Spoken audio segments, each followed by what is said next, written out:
Alright, hi friends, it's Nate with Forest Farms. Here to talk today a little bit about our irrigation. So if you watched the tomato video, you probably saw some pictures of irrigation in that video or some images of it, and you heard us reference, don't dig, don't hit the drip tape. I want to talk about what that is. So if you're new into gardening, I didn't know much about in-ground or irrigation systems. I had seen some stuff at the hardware store that I actually have like first-hand knowledge of how to use it. The answer would be no. Somebody would have mentioned that to me about 5 years ago to laugh, so what is that? So what is drip tape? Why do I like it? And what have I used in the past? What are the kind of the options you could use today? We'll talk a little bit about everything here for a second. But first off, since we're on the topic of drip tape, what is it? Drip tape. Drip tape is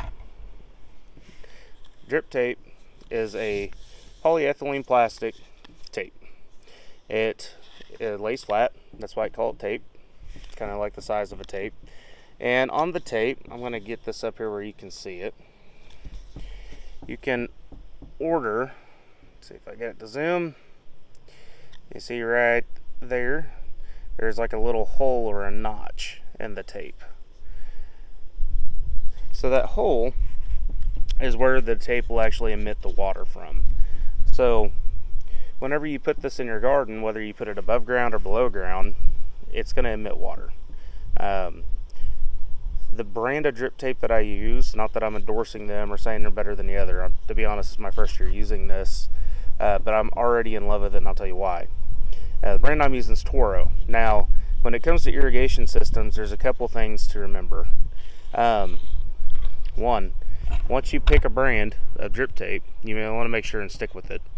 A lot of times they use fittings that are meant for their tape that won't fit other brands. For instance, these fittings right here that I used says that this is for a 1/2 inch supply line, and then this goes onto the drip tape. This has an outer diameter to fit a pipe that has an inner diameter, not to make it confusing, of 0.52. 0.5 obviously is a 1/2 inch. A lot of other brands of drip tape or irrigation systems that if they use like a black poly pipe, something similar to this that you can find at Lowe's, this actually has a 0.60, which is not a 1/2 inch, but they still call it that. So if you want to use this, if you want to use one of these, you cannot use this. This pipe is too big for that fitting. So if you're getting into this, these fittings, you can buy like a pack of 50, I think for 26 bucks off Amazon. I'll tag a link to these on Amazon, so if you want to use them, you can find them. But to supply it, Toro, the brand of drip tape I'm using, and if you'll notice, it says Blue Line. They make a blue line supply pipe. Now, from everything I've read, it is a thinner walled pipe. It's more so meant to be put in place and left for the whole season. If you're more like us, where we're in and out of the garden, you're working a ton in the garden, it's also harder to find. I don't believe they sell it on Amazon specifically. I'm sure it's there. I've not found it. You can go to Toro itself, or I think it's Irrigation Kings is a brand that you can buy all these parts from, and you can buy it, and it comes in I think 1,000-foot roll. So I mean, obviously this is for a larger garden, but if you don't have the large garden but you still want to use this system, let's talk about what you can use. What I found is, again, unfortunately brand is everything on these parts. Rainbird, they make a pipe. This is called funny pipe, not to be funny, but it is a thick-walled, I don't remember the exact structure of it. It's not the polyethylene, it's some kind of other rubber. It is textured, so it's not a real smooth appearance. So if you're in the store and see it, it also has a green stripe on it, if you can see here, to kind of tell you what it is. And this is a 1/2 inch funny pipe. This is meant for more of your like PVC in-ground lawn irrigation systems, where you can tie into a PVC pipe with a compression type fitting where you can shove this on, or a barb fitting like this. you can shove this on, and then you can flex this wherever out into your yard to set your sprinkler exactly where you want it. It's supposed to rearrange sprinklers easier, and also too, PVC likes to go in a straight line. Your yard may have a curve to it, so this will get you from the pipe to where you want the sprinkler in its actual application. For us, this is our supply line. I will tell you two things about this. One, its price isn't too bad. I think 100 foot was like $26 for me this year. But this stuff is really hard to work with. I mean, I can't bend it over at all. It's almost like a semi-rigid pipe. So you can flex it, you can move it. But to put a barb fitting in here, it gets hard. It's really hard to do. So what I ended up doing whenever I did this is I tried soap, I tried everything. I tried to, smash this fitting in there by hand, which you can do. It takes a lot of pressure, and you can get it in there. You twist it enough and push enough, you'll get it worked in. The easiest way to put this fitting in here is take a lighter and just don't light it on fire, but heat the end of this pipe. If you have a heat gun, even better. You could just heat this up, it becomes more pliable, and this pushes in far less issue. You let this cool back off, it contracts back onto the barb fitting, and it's good to go, especially for a drip tape system. So one more thing about drip tape. Drip tape, if you have already used other irrigation systems, for instance, I use the name brand box store hardware shop, black poly pipe. Go buy thousands of different types of drippers, sprinklers, things you can puncture into this pipe and run a feeder line off to anything you want, or just put a dripper light right into the supply line. This stuff is very fun to play with, my opinion. It goes together very easily.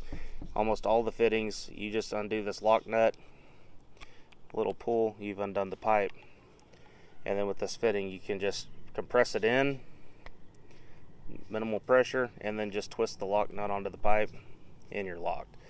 So most of your supply line fittings for this type stuff is super fun, super easy. You can piece it out, so if you're doing smaller projects, this is probably your way to go. But again, if you're going bigger, the drip tape. And the point I was going to make is, if you run drip tape, you have to remember this is only rated to 15 psi.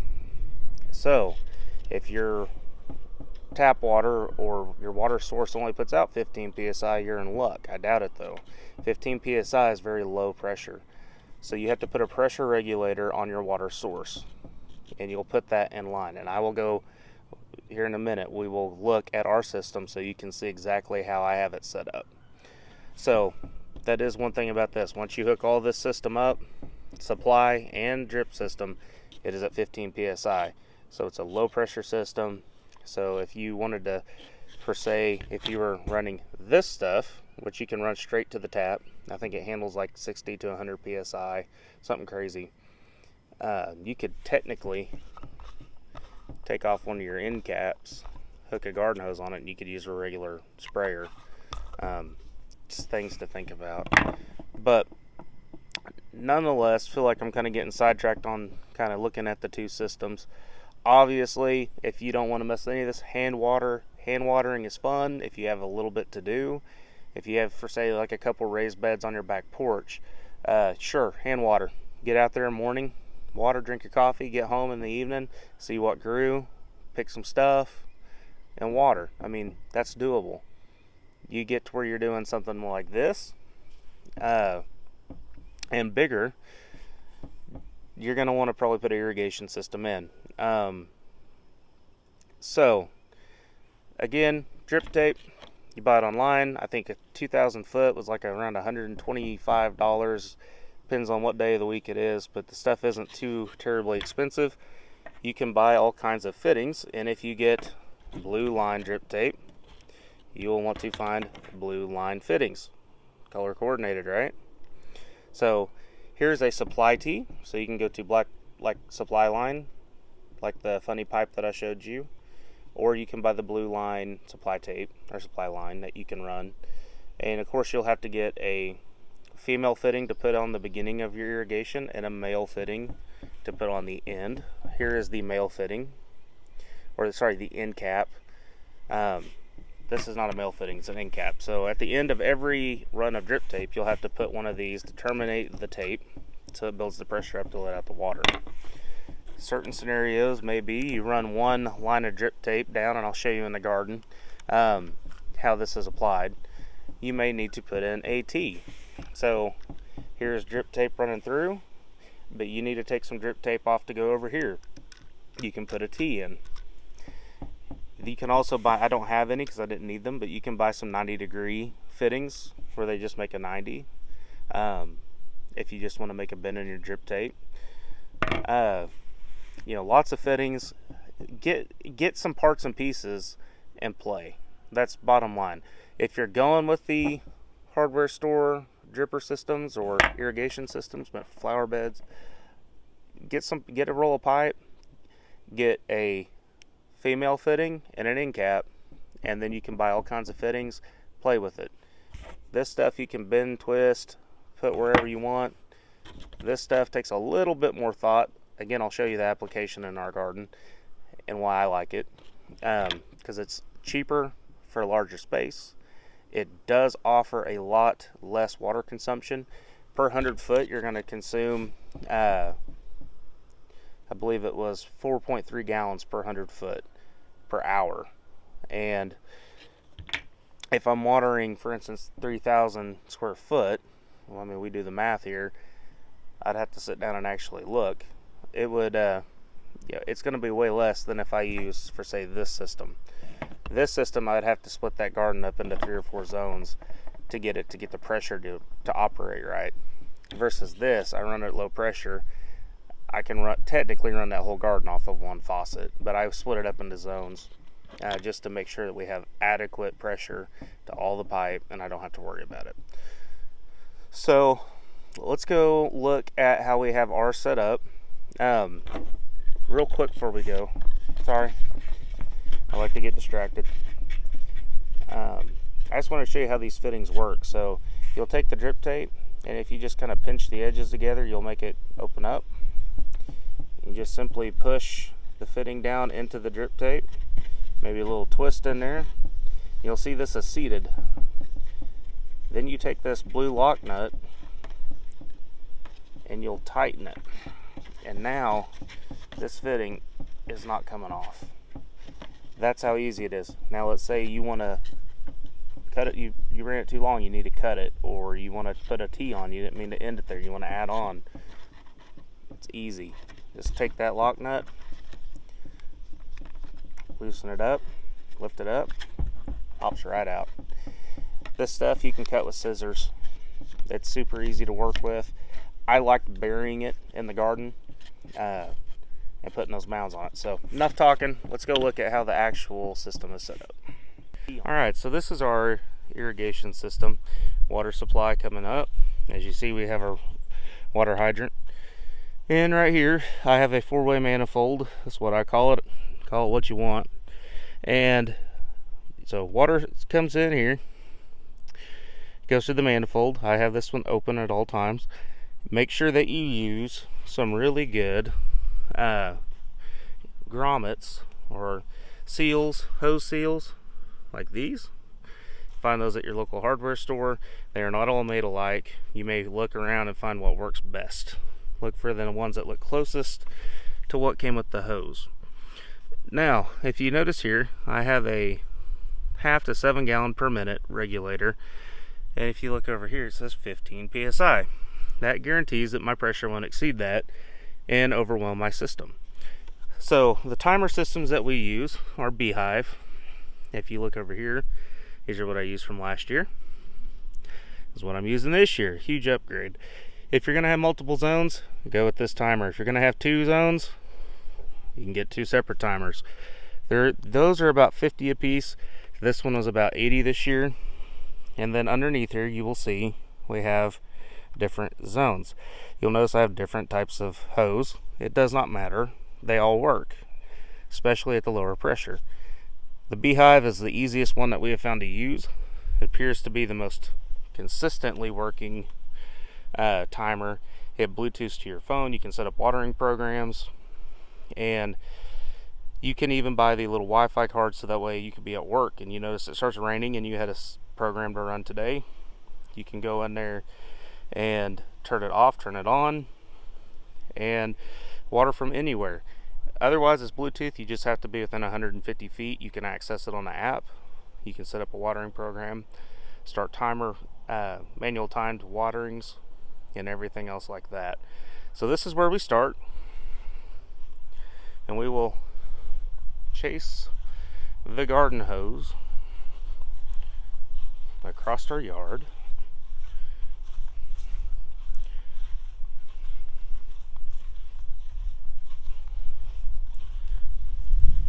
So if you see here, our garden hose comes in, and here I just simply have a female connector for the funny pipe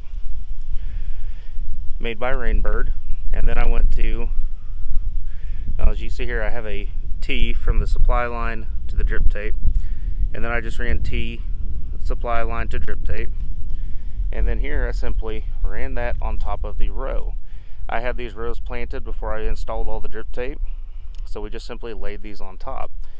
These are nice because you can move them. Over here we planted some zinnias next to our beets, and we just keep moving the supply line over and just alternating waterings, and it works great. So onions, we just let that on top so we can kind of twist and move it. Our carrot patch, which is a little sparser at the moment, kind of had a hard year on germinating carrots. We do use a board method, and we'll show you how to do that in another video. Some radishes are planted in here, and again, as you see, I just go T fitting to T fitting, supply line to drip tape, T that I was showing you earlier, and we just run these, and then we put an end cap. This is a clean out end cap, so you can twist that end off and it flushes the line out if you wish. So all these drip tapes all run over to here. Now of course I buried those drip tapes under our rows, and then here I just put on the end caps.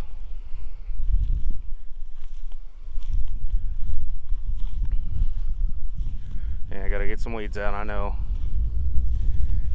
and some grass. So once we get all that ran, you just pressurize the system up. It waters from underneath. The drip tapes are buried about 6 inches deep. Basically the bottom of our mounds for the rows we have. It does encourage downward root growth whenever you supply water earlier on.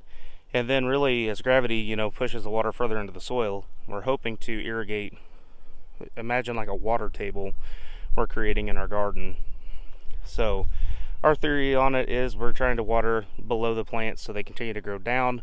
When the summer hits, that's where the water goes. We don't want to surface water, so all of our roots are shallow, so when the heat comes in the summer, our plants are like, where did our water go? We had it this morning, it's gone now, it's only noon. Your garden suffers. If you can get them sending roots further down into the dirt to get more and more water, then you're going to have a lot better summer tolerant crop, is what our experience is. So same thing, if you look far down there,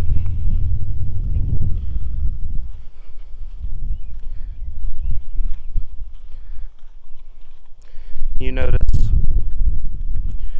we have the female connector with a garden hose coming in. We hit a T. But we hit an inline T. This is dripper tape to dripper tape because we have a spare mound right here of growing area to irrigate that. And then we come over here, snag another, and we ran one dripper tape down both sides of our trellis, and then we just alternated dripper tapes across with those T's that go dripper tape to dripper tape. And then here's our green bean patch that is sprouting up amazingly. You know, again, we just run these down. I ran all these on the surface. That way, you know, as we're done with this crop, I can come in here if I need to and till, or just do a shallow till so I can resow seed. So we made this where I can just kind of keep it moving out of our way. And then again, we just repeat it over here amongst our trellises. And you can see down through there. And then of course our last zone where we put our tomatoes in our last video, we have the same setup.